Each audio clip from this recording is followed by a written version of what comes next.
Nay? Aray! Oh, anak, aalis ka? Bilis naman tumanda ni nanay. Sana mas madaming oras yung binigay ko sa kanya nung bata ako. Anak, tara labas tayo. Wala na kasi tayo masyadong banding eh. Tsaka na, Nay, aalis kami ng mga friends ko eh. Sige anak, next time na lang tayo umalis. Hello, Be, saan ka na? Anak, sabay ka na sa akin, kain na tayo dito. Busog pa ako, Nay, mamaya na lang. Tsaka di ako kumakain ng gulay, di ba? O sige anak, pagtitira pa rin kita ha. Ano ba yan?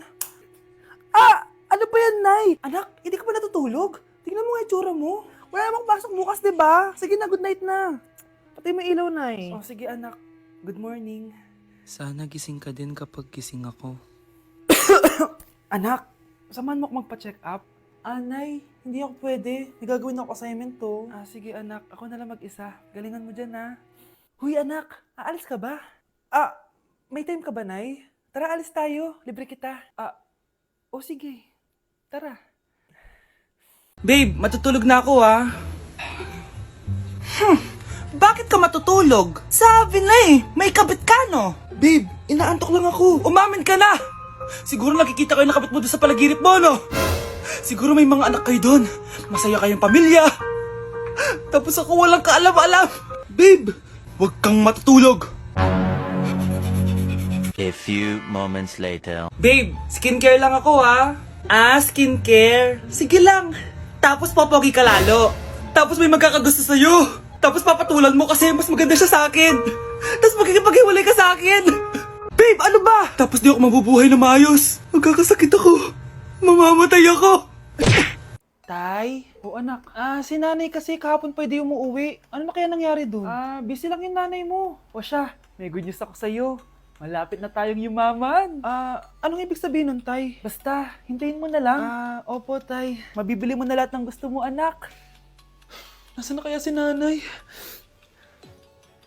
The subscriber cannot be Nay, reached. sumagot ka. Please try again later. Anak, may aasikusuhin lang ako para yumaman na tayo. Ikaw muna magbantay ng bahay, ha? Tay, si nanay kasi ilang araw nang di umuwi. Wala ka pa rin bang balita sa kanya? Scarlett, di ba sabi ko sa'yo, busy ang nanay mo? Babalik din yun, huwag ka mag-alala. Sige na, ha? Kainis, wala na naman signal. Kailangan ko tawagan si nanay. Naku, Mare, tigilan mo na ako Scarlett? Aling Rosa? Bakit po? Bakit nandito ka? Hindi ba dapat nasa burol ka ng nanay mo? Burol? Nagjo-joke ka ata, tita. Buhay pa yung nanay ko. Kakagaling ko lang dun eh. O eto, hindi ba't nanay mo yung nakaiga dyan sa kabaong? Scarlett, anong ginagawa mo dito sa labas? Tay! Explain mo to! Bakit nakaburol si nanay, ha? Kaya siguro hindi siya umuwi ng ilang araw?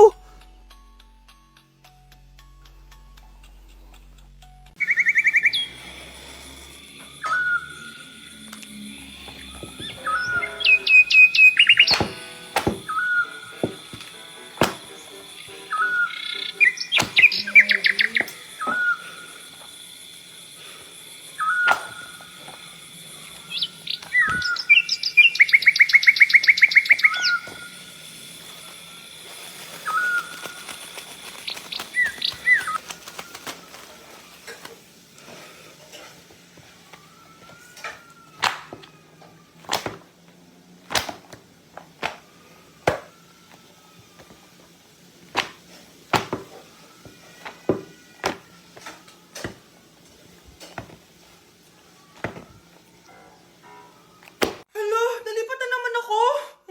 Nasaan na naman yun? Ha? Kailan pa nagka-aircon sa classroom namin? Alamig.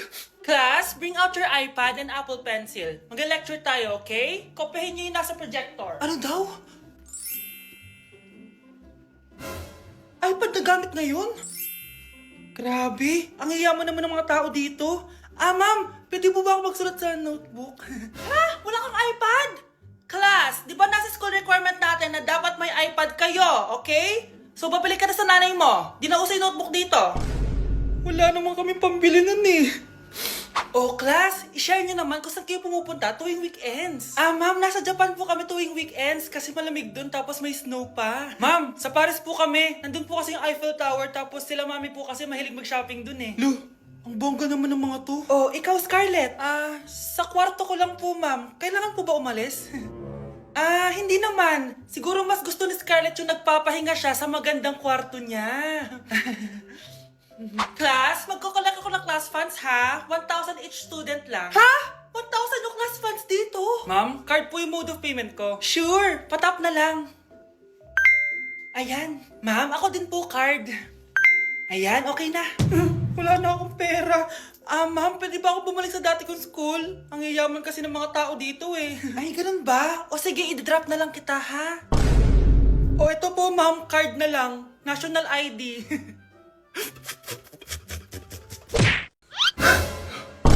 Ang dami na namang hugasin! Anak, maghugas ka nga ng plato dito? Sige po, Nay. Huwag mong hugasan yan. Bakit? Inuutosan tayo ni nanay, oh. Ano ba? Nakakapagod maghugas ng plato. Anak, okay ka lang? Okay lang ako, Nay. Nay, pwede ba akong sumama sa gala ng mga kaibigan ko? Ay, hindi pwede. Gabi na, oh. Delikado na sa labas. Sige po, Nay. Anong sige? Huwag mong papakinggan yan. Sumama ka. Pero tama si nanay. Delikado na lumabas. Hindi mo ba naintindihan, ha? Masaya doon. May inuman. Madaming lalaki. Anak, pa-check up na kita. Ay, di na, Nay. Okay lang ako. Anak, eto na pagkain mo. Bitawan mo ako. Nasasaktan ako. Bakit? Makulit ka, di ba? Sabi kong ayaw ko maligo. Ano ba? May putok na ako. Maligo na tayo. Ayoko! Anak, ano nangyayari sa'yo? Hayaan mo sila. Huwag mo silang papakialaman. Dahil isa ka rin naman may saltek. Pero nag-aalala lang naman ako sa anak ko. Nagmana lang naman yan sa'yo. Nay, may saltik ka din? Pakainit. Nay, anong ginagawa mo dyan? Pinapainit ko lang ito lutuan natin. Uso kasi ito, anak. Uso, Nay? Bakit di na lang doon sa kusina? Sa sobrang init ng Pilipinas ngayon, ayan, pwede ka na magluto. Di ba? Tipid sa gas. Grabe. Ang talino mo, Nay. Makakatipid na ako neto. Anak, check mo nga dyan yung sinaing ko. Okay na po to, Nay. Ano ba naman tong batang to? Tanghali na nakahilata pa din. Kala mo siya nagbabayad ng kuryente. A few moments later. Kainit. Sinakpatay na electric fan. Ang init na nga sa Pilipinas, tapos papatay pa electric fan eh. Tay, ano yan? Ice coffee? Mainit na kape to, anak. Mainit na kape? Ang init na nga sa Pilipinas eh. Ang perfect nga nito, anak eh. Kasi mainit tapos mainit, di ba? Negative times negative equals positive. Perfect nga, Tay. Enjoy. Hala! Late na ako! Ano to? Sinuspindi na ang face-to-face classes sa ilang paaralan sa bansa dahil sa sobrang init. Yes! Makakatulog pa ako ulit! Ay, sa wakas, makakaligo na rin ako!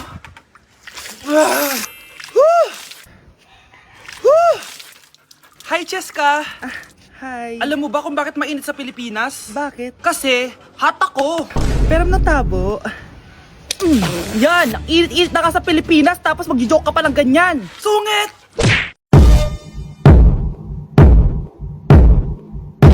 Punyeta! Papasukin mo ako! Ito na, Nay! Bakit ayaw mo ako papasukin, ha? Punyeta ka? May ginagawa ka dito masama, no?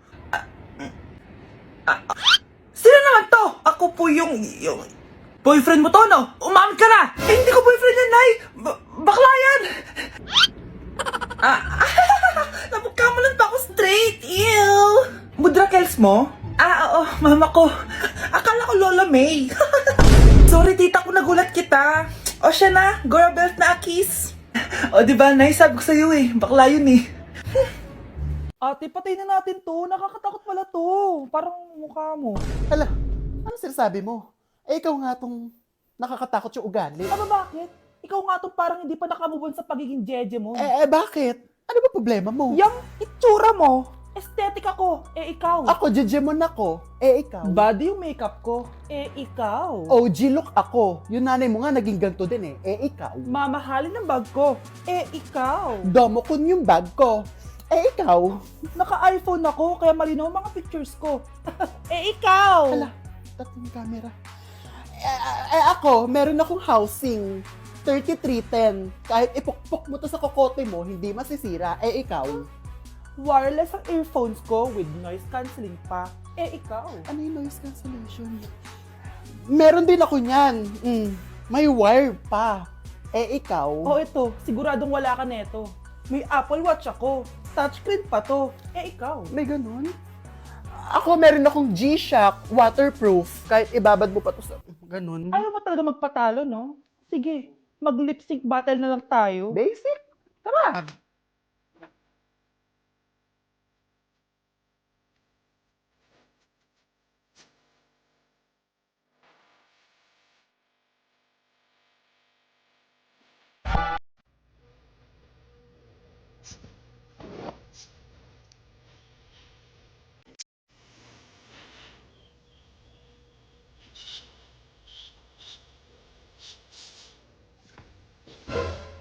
Whatever. Ganda ko dito, oh. Sino yun? Nasaan na yun? Bata, okay ka lang ba? Kanina ka pa kasi nakatayo dyan eh. Ah, pwede mo ba ako tulungan? Tulungan saan? Nawawala kasi yung kwintas ko. Dito ko yun nawala. Bigay kasi yun ng nanay ko sa akin eh. Ah, o sige tara. Saan mo ba kasi yun uling nakita? Dito lang yun banda sa puno. Kwintas? Kanina pa ako paikot-ikot dito sa punong to. Wala namang kwintas eh. Sure ka ba? Bata? Walang yung batang yun na. Iniiwan ako dito. Pinaglalaroan lang ata ako. Uwi na nga ako. Hi, Scarlett. Kagulat ka naman. Paano ka nakapasok dito sa bahay namin? Tara, hanapin lang natin yung kwintas. Saan ka ba kasi pumunta kahapon? Bigla ka nawala eh. Hindi ko din alam eh. Oo, tara, hanapin na natin yung kwintas mo. Yay! Anong kulay ba kasi yun? Kulay silver yung kwintas. Silver? Kanina pa ako naghahanap dito. Parang wala naman silver na kwintas dito. Bata? Iniwan na naman ako. Andito ka lang palang bata ka? Ang ginagawa mo dyan? Nay, hinahanap ko yung kwintas ng batang kasama ko. Umuwi ka na. Magagabi na oh. Sige, Nay. Nay, yan ata yung kwintas na hinahanap ng bata. Ba't nasa iyo yan? Wala to anak. Tara, uwi na tayo. Nay, saan mo ba talaga galing yung kwintas na yan? Itong kwintas na to anak, special to sa akin dahil galing to sa kapatid ko. Kaso, namatay siya nung 9 years old siya. So yung bata kanina, siya yung tita ko na namatay? Oo anak, siya lang ang may favorite sa akin. Mga magulang namin, ayaw sa akin. Kaya sobrang mahal ko yun anak. Ang lungkot naman pala, Nay. Sobrang sakit lang. Sorry. Tama na yun, Nay. Nanay mo yung pumatay sa akin, Scarlett.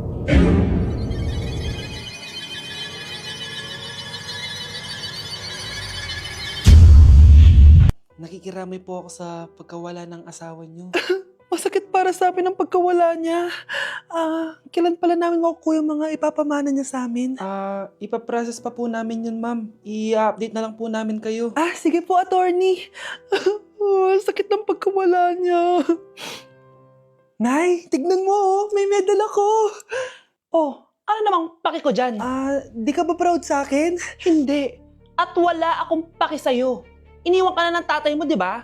Kaya pwede ka nang umalis dito. Bakit ka ba ganyan sa akin, Nay? Huwag mo nga akong matawag-tawag na nanay dyan. Kadiri! Hindi kita anak. Ang nanay mo, wala na. Malandi kasi. Nay, gutom na ako. Ay, gutom na baby ko. Wait lang, mag-order ako ng steak for you, ha? Yay! Steak, my favorite! Ampun lang pala ako. Nasaan na yung totoo ko, nanay?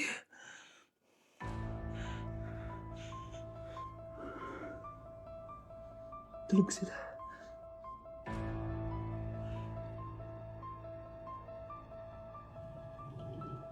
Nasaan na yun? Ito ba si nanay? Ay! Sino ba ito tumatawag na to? Muntik na yun. Attorney? Hello, ma'am. May update na po sa ipapamana ng namatay niyo pong asawa. Sige. Punta ka dito sa bahay. Sa wakas, ito na yung araw na pinakahihintay ko. Hoy, ikaw! Pag dumating dito si attorney, magtago ka. Hindi niya pwedeng malaman na may isa pang anak ang asawa ko. Sige po. Ma'am, nakuha na po namin yung last will and testament ng asawa niyo. Ang nakasulat po dito ay, ang 50% ng kayamanan niya ay mapupunta po sa inyo. Mali ata yan, attorney. Dapat 100% ang mapupuntang kayamanan niya sa amin. Kami lang ang pamilya niya eh. Bali ma'am, ang nakasulat po kasi dito ay ang isang 50% po ay mapupunta sa isa niyang anak. Ano? Baka yan yung isa naming anak na nawala. Oo, sa amin na lang yan. Ako ang isa pang anak ni Ramon.